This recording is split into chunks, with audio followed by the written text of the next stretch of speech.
दीपावली के शुभ अवसर पर आप सभी बेरोजगार साथियों को दिवाली की हार्दिक हार्दिक शुभकामनाएं। उम्मीद करता हूं कि दिवाली की तरह आपका भी भविष्य दिए की तरह जगमगाए। लेकिन यहाँ गोड्डा में यहाँ की शासन और प्रशासन व्यवस्था इतनी सोई हुई है कि युवाओं के भविष्य में दिए जगमगाने का कोई चांस ही नहीं होगा। मैं बात कर रहा हूं यहाँ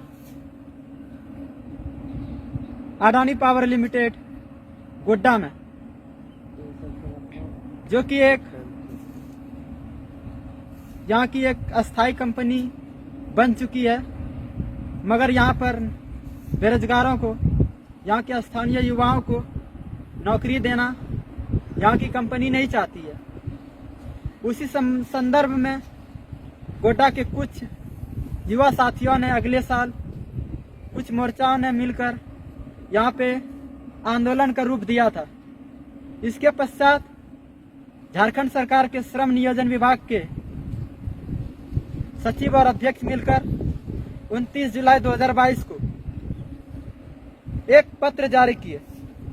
उस पत्र में यह था कि यहाँ के स्थानीय को 75% नौकरी देना उस पत्र में अधिसूचना कर जारी किया गया था। साथ ही साथ ये भी बताया गया था कि जिस कंपनी में, जिस स्थानीय कंपनी में, जिस जिले की स्थानीय कंपनी में कम से कम 10 कर्मी अगर वहां पर काम कर रहे हो तो वहां पे स्थानीय को मान्यता दी जाएगी। मगर यहाँ की कंपनी किसी भी युवाओं को रोजगार देना नहीं चाहती है।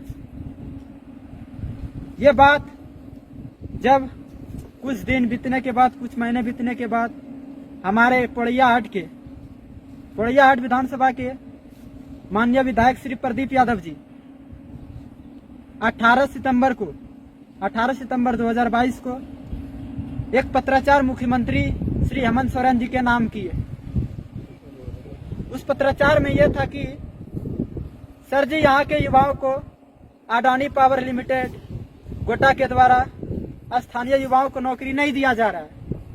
तो उसी संदर्भ में आहले सुबह मुख्यमंत्री जी श्रम नियोजन विभाग के कर्मचारियों के साथ बैठक किए और निर्देश दिए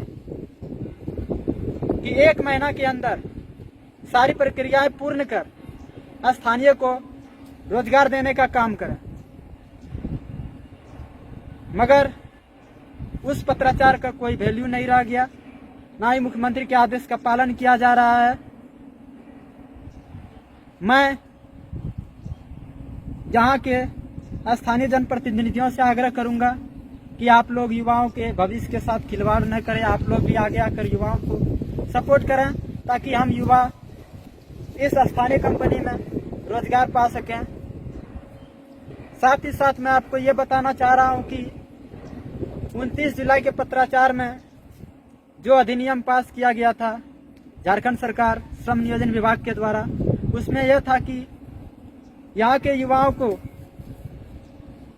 40,000 से ज्यादा वेतन स्थानीय कंपनी में नहीं दिया जाएगा। उस नियम में यह लिखा गया था कि आपका जो भी कंपनी का जो भी वैल्यू होगा, उसका इनकम जो भी होगा, तो आपका 10,000 से अगर शुरू होता है तो 40,000 तक ही आपको मिल सकेगा। आप चाहेंगे कि हम 40,000 से ज्यादा कमाएं तो वो स्थानीय कंपनी आपको नहीं देगी। उस नियम में ये बात साफ जिक्र किया गया है 29 जुलाई के पत्राचार में। तो उसी संदर्भ में हमारे विधायक जी पत्राचार किए, मुख्यमंत्री जी ऑर्डर दिए, मगर यहाँ पे कोई इसका असर नहीं पड़ रहा है। उसी बीच हमारे जिला के श्रम नियोजन पदाधिकारी श्री पद्मा कुमारी स्थानीय कंपनी में तो वो रोजगार नहीं दिला सके, मगर 22 अक्टूबर को उन्होंने जमशेदपुर के सीडेक इंडिया लिमिटेड कंपनी में यहाँ के युवाओं को 50 युवाओं को शॉर्ट लिस्ट में नौकरी दिया और 47 युवाओं को ऑन द स्पॉट उसे प्रमाण पत्र दिया गया कि आप हमारी कंपनी में काम कर सकते हैं। तो साथ में ये पूछना चाह रहा हूँ कि 1 महीना के अंदर अगर आपने 19 सितंबर को यहाँ पे आपने जो मीटिंग की हुई थी श्रम नियोजन विभाग के साथ आपने जो बताया था कि 1 महीना के अंदर सारी नियुक्ति प्रक्रिया पूर्ण कर ली जाएगी, तो वो कहाँ इसका असर आ रहा है? अगर असर आ रहा है तो धरातल पर दिख क्यों नहीं रहा है?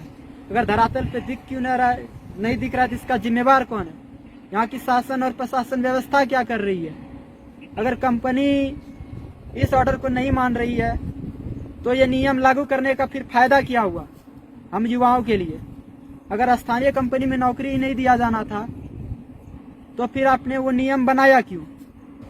आपको हमारे पीछे अडानी पावर लिमिटेड की एक कंपनी दिखाई दे रही होगी। उसका जो वहाँ काला काला जो आपको दिख रहा है वो धुआं है इस कंपनी के द्वारा भी। ये वैसे तो ये कंपनी अभी डीजल से चल रही है, इसका जो मशीन चल रहा है वो डीजल से चल रहा है, तो अभी फिलहाल ये कम धुआं दे रहा है। और इधर बगल में रेलवे लाइन के द्वारा यहाँ पे कोयला लाने का काम किया जाएगा।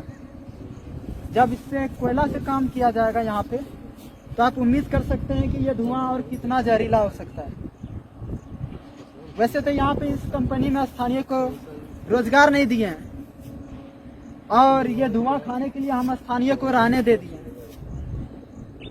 अगर स्थानीय इस कंपनी का धुआं खाएगी, रोजगार बाहरी वाले करेगी, इस धुआं खाने का जो भी असर होगा हम सबके स्वास्थ्य पर। वैसे तो ये कंपनियां यहाँ पे स्थापित हो चुकी है, कम से कम यहाँ पे हम युवाओं को कुछ रोजगार देके सक्षम बनाएं, ताकि इस धुआं से जो हम लोग के परिवार पर असर पड़ेगा उस इनकम से हम लोग परिवार का इलाज करा सकें। यहाँ के विधायक जी से निवेदन करूंगा कि आप लोग अब पत्राचार को छोड़िए और धरातल पे आके काम कीजिए। बस इतना ही कहना चाहता हूँ। बेरोजगारों की और से आप सभी समस्त गोड्डा वासियों को दिवाली की हार्दिक शुभकामनाएं।